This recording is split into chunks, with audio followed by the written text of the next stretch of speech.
Boa noite a todos, eu sou Cláudio Dantas e este é o Ponto Final. Programa para a gente encerrar a semana aprofundando as grandes questões nacionais e internacionais. Sempre com convidados especiais, o nosso objetivo é estabelecer o diálogo e elevar a régua do debate. Na edição de hoje, vamos falar sobre a Conferência das Partes sobre Mudanças Climáticas, a COP28, realizada em Dubai, nos Emirados Árabes. Antes de abrirmos o debate, vamos assistir a uma reportagem especial sobre o tema. A última edição da Conferência da ONU sobre o Clima, a COP28, aconteceu no início de dezembro em Dubai, nos Emirados Árabes Unidos, país que ocupa a 7ª posição entre os maiores produtores de petróleo do mundo. Sim, pode parecer uma contradição à primeira vista, mas quem melhor para falar sobre transição energética e redução das emissões do que aqueles que moldam a atual matriz energética global? Tampouco há contradição no convite feito a Lula para que o Brasil integre a OPEP+, espécie de série B dos grandes produtores que controlam a oferta de óleo. Quem diz é a própria ministra do Meio Ambiente, Marina Silva. Os ecochatos, porém, não entenderam. Sim, se existe um meio em que a polarização molda o debate público há décadas é o ambiental. A própria Marina abandonou o segundo governo Lula em 2008 ao não aceitar que a coordenação do Plano Amazônia Sustentável ficasse com o colega Mangabeira Unger, então chefe da Secretaria de Assuntos Estratégicos. Afinal de contas, a Amazônia é muito mais que preservação. Trata-se de um bioma estratégico para o país e para o mundo e que vem sofrendo justamente com uma visão radical dos ambientalistas. Para essa turma, que prega a descarbonização, mas adora voar de jatinho, a floresta deve ser mantida intocável, assim como seus habitantes, notadamente indígenas e ribeirinhos. Ocorre que essa visão desconsidera algumas questões centrais. Com mais de 5 milhões de quilômetros quadrados, a Amazônia brasileira ocupa quase 60% do território e acolhe 13% de toda a população. São 28 milhões de pessoas, incluídos aí 440 mil indígenas de 180 povos diferentes. Gente que precisa comer, beber e usar o banheiro. Avise a Europa, a todos os países no mundo, que eu faço cocô na água, porque eu não tenho saneamento. Sabe por que eu não tenho saneamento? Porque nos foi imputado de que nós temos que manter a nossa cultura, enquanto a senhora vai no banheiro, a senhora vai ao banheiro. Eu tive a oportunidade de ir ao banheiro aqui. E é a melhor coisa ter dignidade para fazer suas necessidades. Condenar um povo a continuar em 1500, enquanto toda a sociedade avança com seu potencial tecnológico, não seria nos manter alvo de uma nova colonização? Gente que precisa trabalhar, educar seus filhos, ter acesso à saúde, a saneamento básico, a transporte e a toda a infraestrutura de uma civilização moderna. Infelizmente, o desconhecimento geral sobre a Amazônia, inclusive por parte de políticos e da mídia, alimenta uma visão distorcida da realidade desse território e de suas populações. Acho que é justo que, para falar da floresta, ao invés de falar o presidente que é do estado, que não é da floresta, a gente tenha que ouvir ela, que é a responsável pelo sucesso da política de preservação ambiental que nós estamos fazendo no Brasil. Se a política de preservação ambiental do governo é um sucesso, eu não sei. Mas está claro que a política de desenvolvimento humano nos estados do norte não está funcionando, já que todos ocupam a parte de baixo da tabela de IDH do país. A ausência de infraestrutura estatal básica, decorrente do pensamento radical de preservação da floresta, é certamente a grande responsável pela incapacidade estatal em combater incêndios na região. Mas não só. Populações indígenas vivem na miséria e dependem de ajuda humanitária recorrente para poder sobreviver, como se fossem refugiados de guerra em seu próprio território. Ribeirinhos e também indígenas são mortos ou cooptados frequentemente pelo crime organizado, que explora ilegalmente a mineração, a pesca e todo o patrimônio ambiental do bioma, além de explorar rotas para o tráfico de drogas, armas e a biopirataria. A mentalidade anacrônica de uma floresta intocável reforçada por uma política de viés colonialista praticada por ONGs internacionais e importantes lideranças políticas, são as grandes responsáveis por toda sorte de problemas na região. Para preservar a Amazônia, acreditem, só há um caminho: o de desenvolvimento sustentável e o de integração das populações ao resto da sociedade brasileira. Para preservar a Amazônia, será preciso primeiro retomá-la. Hoje trouxemos 2 convidados especiais para debater o tema. A deputada federal Silvia Wayampi, do PL do Amapá, que é indígena, militar, já foi atriz, já foi atleta, é fisioterapeuta também de formação, e o ex-deputado federal Marcelo Ramos, atualmente assessor especial da presidência da Petrobras e autor do PL que regulamenta o mercado de carbono. Também é triatleta. Muito bem-vindo aos dois, muito obrigado pela presença, deputado Marcelo Ramos, deputada Silvia Wayampi. Deixa eu pedir para a produção para rodar o VT de um trechinho da abertura da COP28 com o discurso do presidente Lula. O Brasil está disposto a liderar pelo exemplo. Ajustamos nossas metas climáticas, que são hoje mais ambiciosas do que as de muitos países desenvolvidos. Reduzimos drasticamente o desmatamento na Amazônia e vamos zerá-lo até 2030. Formulamos um plano de transformação ecológica para promover a industrialização verde, a agricultura de baixo carbono e a bioeconomia. Forjamos uma visão comum com os países amazônicos e criamos pontes com outros países detentores de florestas tropicais. O mundo já está convencido do potencial das energias renováveis. É hora de enfrentar o debate sobre o ritmo lento da descarbonização do planeta e trabalhar por uma economia menos dependente de combustíveis fósseis. Temos de fazê-lo de forma urgente e justa. Bom, muito bem. A gente já ouviu esse discurso antes. Na verdade, sempre que se fala de política ambiental, é a mesma história de sempre. A gente cobra dos países ricos. Inclusive, me parece que o método de se fazer isso, vamos criar um Fundo Amazônia, vocês colocam dinheiro aqui e a gente aplica esse dinheiro. A gente sabe que esse dinheiro muitas vezes não chega na ponta, tem várias ONGs que se apossam desse dinheiro, quer dizer, 70%, 80% desse recurso acaba indo para pagar a mão de obra, né, as pessoas das próprias ONGs, enfim, é uma situação bastante complicada. Esse discurso traz também para o debate, Marcelo, é a questão da descarbonização, então a gente vai falar de combustíveis fósseis, etc.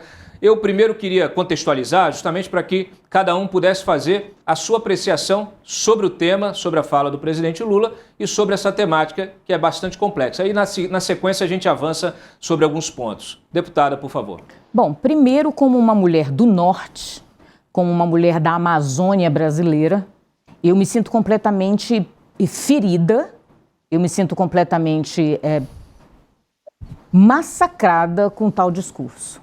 Primeiro, que quem está pagando o preço mais alto, o preço severo com a perda da própria dignidade, é o povo do Norte. É o povo que vive na Amazônia brasileira, que não tem sequer saneamento básico. Onde povos hoje estão perdendo os seus territórios, né? Os lugares onde nasceram, os lugares onde vivem, como ribeirinhos, como a população que é do campo, a população que é da floresta. Só essas pessoas do Norte sabem o que é viver no Norte e as dificuldades que nós enfrentamos. A falta de saneamento, licença para poder construir uma estrada para que se tenha acesso, para se poder ir atrás de saúde, educação básica, e isso tudo é proibido no Norte. Então, que política é essa que sacrifica o seu próprio povo em benefício de outros países? Não, isso não é justo para o povo brasileiro, para o povo do Norte e para o povo que vive na Amazônia. Então, eu estou completamente ofendida em nome do povo do Norte com tal discurso. Perfeito. Deputado Marcelo. E proteção da floresta se faz com comando e controle, com fiscalização, se faz com política de redução de emissões, mas também se faz necessariamente com alternativas econômicas que gerem renda e que combatam a pobreza e a miséria das populações que ocupam a Amazônia mais profunda. E por isso eu sou um entusiasta de regulamentar o mercado brasileiro de crédito de carbono e de criar o que eu chamo da Lei da Amazônia, que é criar todo um arcabouço, um marco regulatório para projetos na área de bioeconomia, para que a gente possa, a partir da floresta, gerar riqueza e distribuir essa riqueza diretamente para as populações tradicionais. Perfeito. Deixa eu aproveitar o gancho, então, porque, naturalmente, tem muitos conceitos novos nesse debate e a nossa audiência precisa entender o que é a bioeconomia, o que é uma bioindústria, exatamente do que se trata quando a gente fala. Uma coisa é o mercado de carbono, outra coisa é o que se pode produzir com os recursos desse bioma riquíssimo que é o bioma amazônico. Deputada. Bom, primeiro que quando nós falamos sobre uma preservação em prol da humanidade, a gente precisa criar uma conscientização. Mas essa conscientização ela tem um preço para todos. As questões de não entender por que apenas o povo do norte tem que ser sacrificado e os outros países continuarem sem freio nenhum, emitindo os seus gases ao planeta e pagam aos países para manterem as suas florestas, impedindo o seu povo do desenvolvimento econômico, isso para mim é questionável, porque eu sou uma mulher que vive no norte. Cláudio, eu acho que a fala da deputada Silvia, na essência, ela tem o mesmo conteúdo da fala do presidente Lula.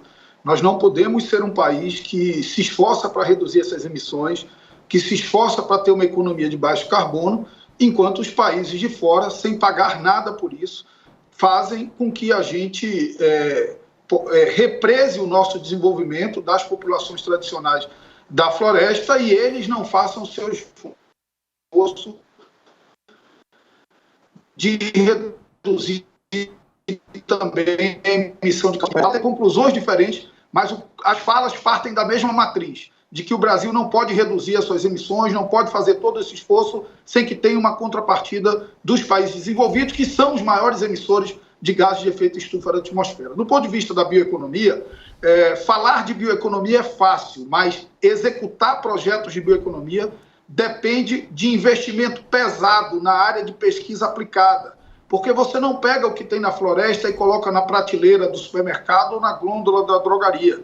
É preciso desenvolvimento de produtos, é preciso criação de cadeias produtivas, é preciso estruturação de mercado consumidor para que essa economia seja uma economia sustentável. Mas nós temos a possibilidade do desenvolvimento de uma indústria de fármacos, em especial de fitoterápicos, da indústria do pescado, da indústria relacionada a sucos e polpas concentradas de frutas regionais da Amazônia, de cosméticos e biocosméticos vinculados com preponderância de matéria-prima regional da Amazônia.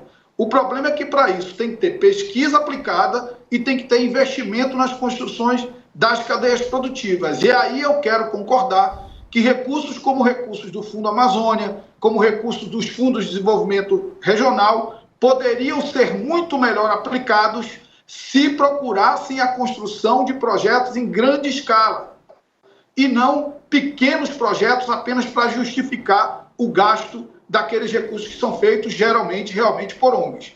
Acho que um passo importante, Cláudio, foi dado para isso, que foi a estruturação do CBA, do Centro de Biotecnologia da Amazônia, que virou Centro de Bionegócios da Amazônia, com personalidade jurídica, com capacidade agora de captação de recursos. Nós fazemos um esforço, que é um esforço, eu não faço parte direto, mas de garantir que parte dos recursos de P&D, de pesquisa e desenvolvimento, da lei de informática, que deve ultrapassar R$1 bilhão esse ano, possam ser obrigatoriamente canalizados para o Centro de Biotecnologia da Amazônia e para projetos de desenvolvimento na área de bioeconomia. Acho que aí sim nós vamos ter uma política sustentável, não agressiva do ponto de vista ambiental e que vai oferecer riqueza e combater a pobreza de populações tradicionais.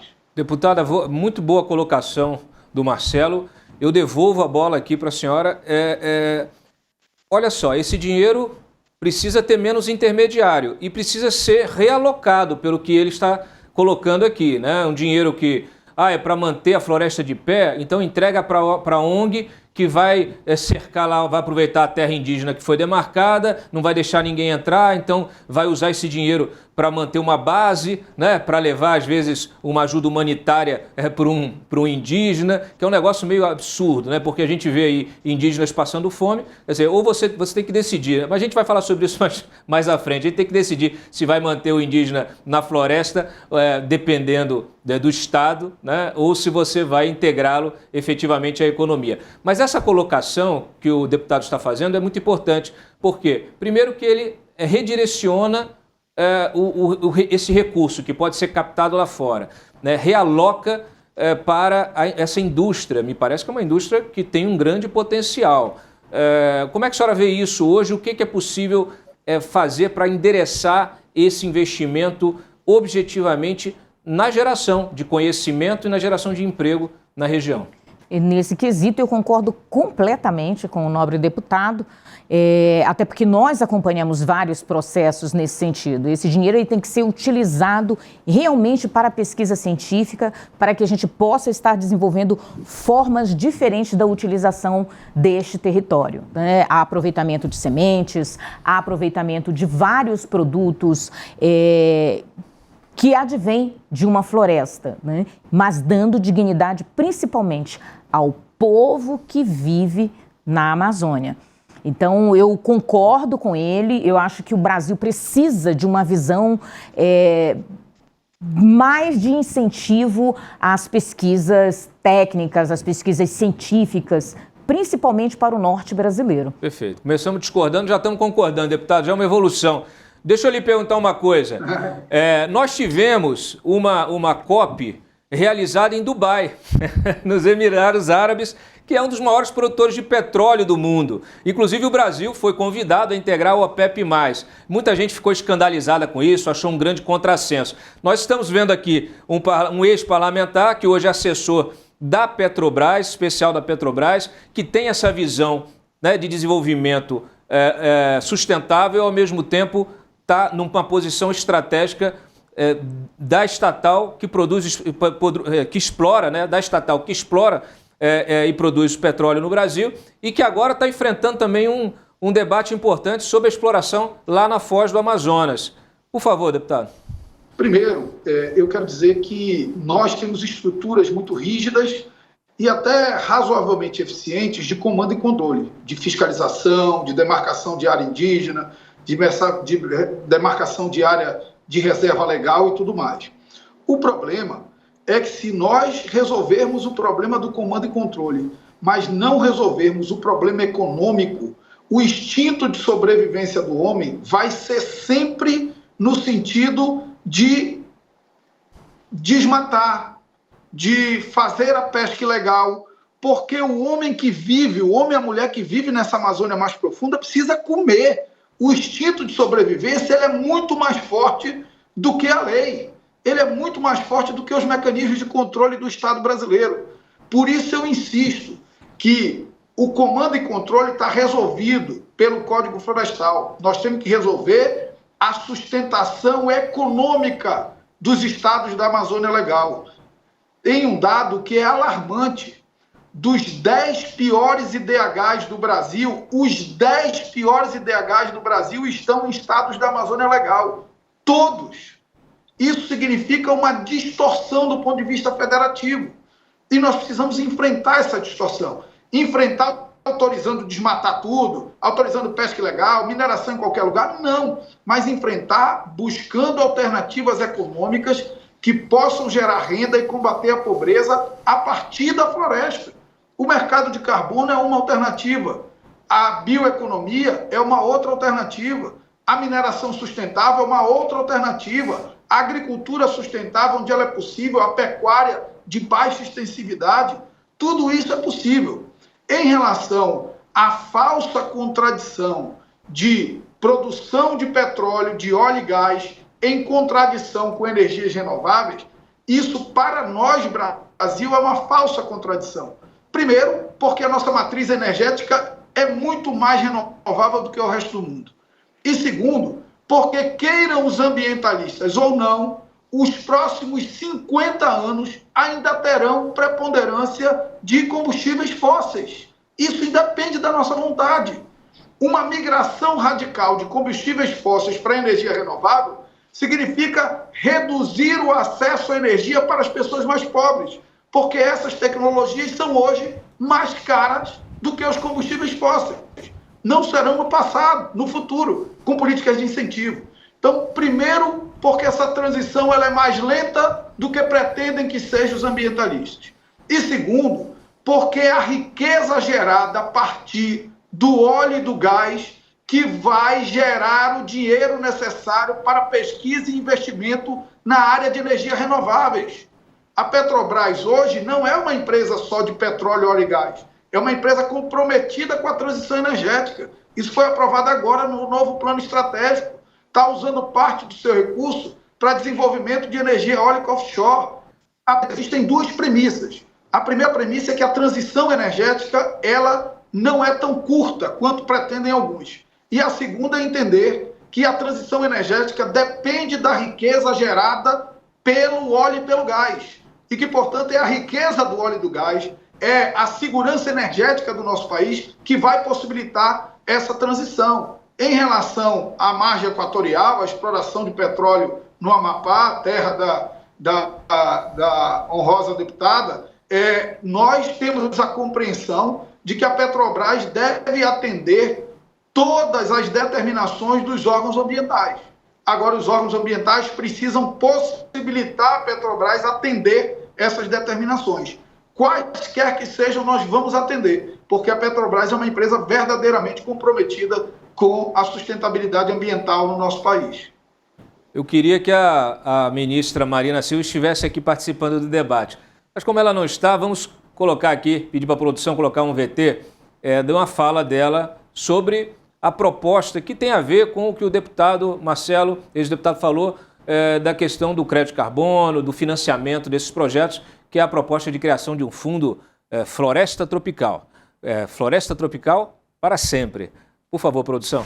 Nós assumimos um compromisso no âmbito da OTCA, da iniciativa, em relação às florestas, de criar um mecanismo inovador para financiá-las. E aí veio a ideia de florestas tropicais para sempre. Nesse sentido, estamos propondo um mecanismo que é muito criativo, porque ele tem dois instrumentos em um único mecanismo, Ele incentiva a proteção de floresta e ele desincentiva a destruição de florestas. Eu sempre digo no Brasil, para os estados que preservam suas florestas, que eles ainda vão ficar muito felizes, contando hectare por hectare, moita por moita, para poder fazer o cálculo do que eles haverão de ganhar com suas florestas. Então, eu não estou querendo dar spoiler, quem vai fazer a apresentação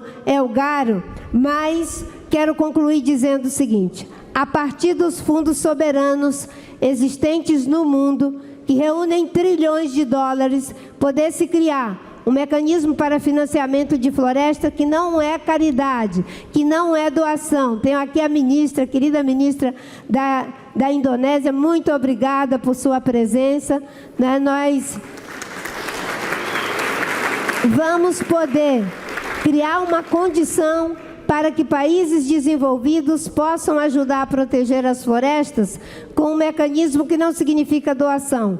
Eles terão retorno pelos seus recursos destinados para essa iniciativa e, ao mesmo tempo, o retorno da proteção da biodiversidade, da proteção das florestas, a partir do uso correto de parte dos recursos dos fundos soberanos para esse financiamento. Deputada, o que a senhora disse? Bom, é mais um processo poético, na minha concepção, de enganar a população. Primeiro que não se deixa claro como o povo receberá esse dinheiro. Claro. Como ela disse que não é caridade, então como esse povo vai receber? Isso precisa estar claro, muito claro, por sinal. Agora, que compensação esses países terão? Também não ficou claro. Veja, por exemplo, a atividade minerária, na minha concepção como brasileira, que observa o crescimento de outros países, principalmente naqueles mais abastados, né, na sua economia, por exemplo, até a cidade onde está sendo realizada a própria COP, que explora a questão petrolífera. São estados, são cidades riquíssimas. E percebo que a atividade minerária, ela é uma questão, hoje, na minha concepção, de soberania nacional, soberania de um território, soberania de um país. Então, digamos que domina quem domina.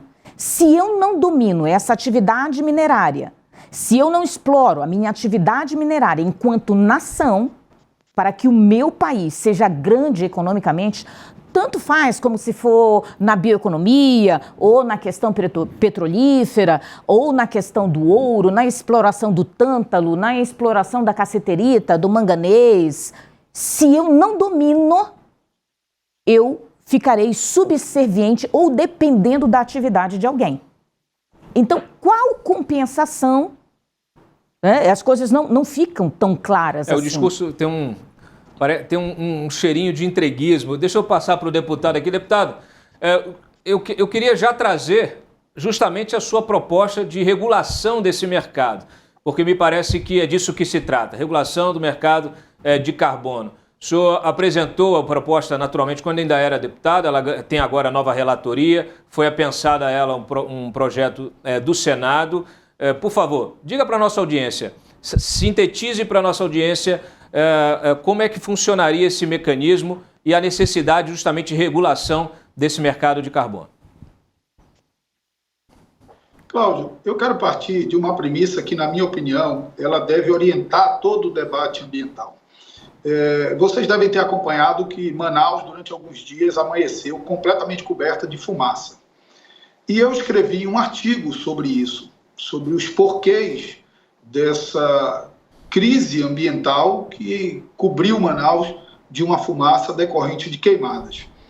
E Manaus também sofreu uma seca, uma estiagem tremenda, das mais graves da história. Não a mais grave da história, mas das mais graves da história.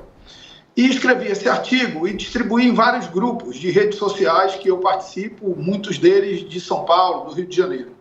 E a reação era sempre assim: eu vi a floresta queimada, eu vi os botos morrendo. E eu alertava sempre as pessoas: amigos, a Amazônia não é só floresta e bicho. A Amazônia é gente. Fora os botos morrendo, fora a floresta queimada, tem 10 mil alunos sem ir para a escola. Tem milhares de pessoas sem poder se deslocar, sem poder trabalhar.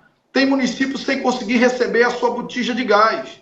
Então, nós precisamos, primeiro, reconhecer que os extremos climáticos do Brasil e no mundo exigem uma atitude civilizatória de preservação da floresta.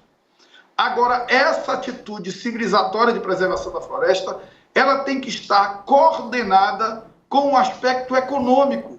Essa floresta preservada precisa gerar riqueza para quem a ocupa, não para quem a preserva dos seus apartamentos da Vieira Souto ou da Avenida Paulista, mas para quem a ocupa, para quem vive na floresta.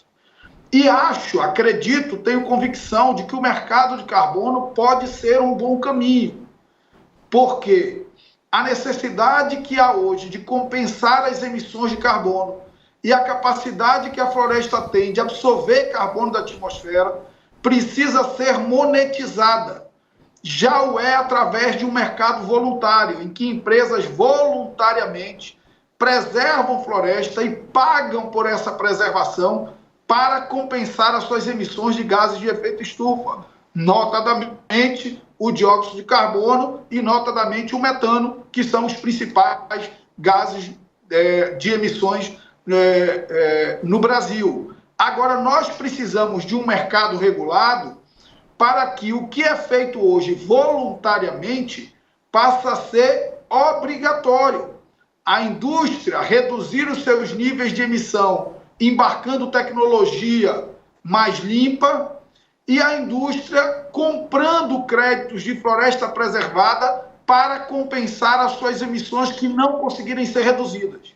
E esse é o objetivo, lato sensu, de uma forma mais simples, para que a população possa entender, de um mercado de crédito de carbono. Bom, chegamos ao fim da nossa conversa hoje com a deputada Silvia Waiampi, do PL do Amapá, e do ex-deputado federal do PSD do Amazonas, Marcelo Ramos. Senhores, senhora, senhor, muito obrigado pela presença aqui. A Jovem Pan mantém o compromisso de trazer outros grandes temas e importantes nomes do poder em Brasília. Eu sou Cláudio Dantas e eu espero você no próximo sábado, sempre às 23h30, para colocar mais um ponto final.